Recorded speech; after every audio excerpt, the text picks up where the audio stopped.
Were you a little f***ing nerd growing up playing RPG video games and watching anime? Well, so was I. Here are some other great RPGs that aren't Final Fantasy. Shadow Hearts 1 and 2 is part of a greater series, but these are the only two games worth mentioning.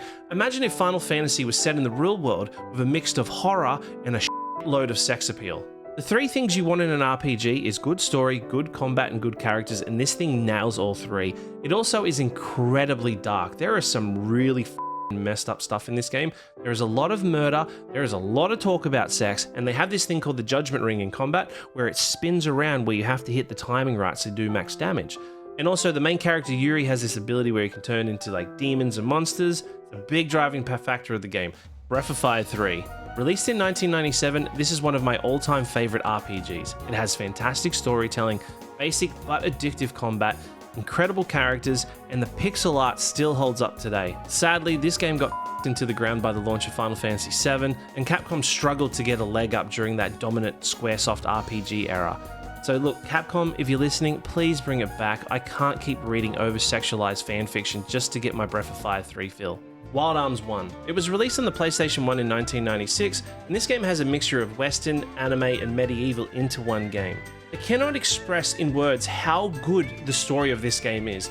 The background and lore alone should be winning awards with how well it's been put together. Though the mixture of pixel and polygon graphics were ahead of its time, sadly it hasn't aged well. But the soundtrack of this game is way hotter than your mum, and your mum is smoking hot. Shining Force 2.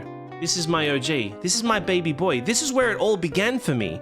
This strategy RPG came out on the Sega Genesis or Mega Drive depending where you lived in the world. This is a 40-hour strategy RPG from 1993. Do you know how rare that is for its time? This is a grand tale of knights, wizards, demons, princesses, and a turtle wearing a helmet on its head, all wrapped together in a deep story. This came out in 1993, by the way. I don't know if I told you that.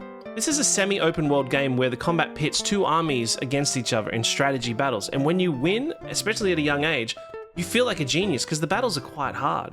I still go back and play this game from time to time. It's available in the Sega Genesis and Mega Drive collection. White Knight Chronicles. If you're one of those people that didn't play 16 because you were like, I want Final Fantasy 16 to be turn-based, I can't evolve as a human and I like the smell of glue. Well, White Knight Chronicles is what Final Fantasy 16 would have been like if it was a turn-based RPG. This is a very basic RPG and a really good story. Each character has the ability to turn into a giant walking mech knight-like thing, but sadly this game had a lot of online components and was exclusive to PS3, and in the West it was cannibalized by the release of Final Fantasy 13. So, let me know what you think. Did you play any of these RPGs? Were there RPGs that you wanted me to mention or I failed to mention and you want to fight about it? Let me know in the comments below.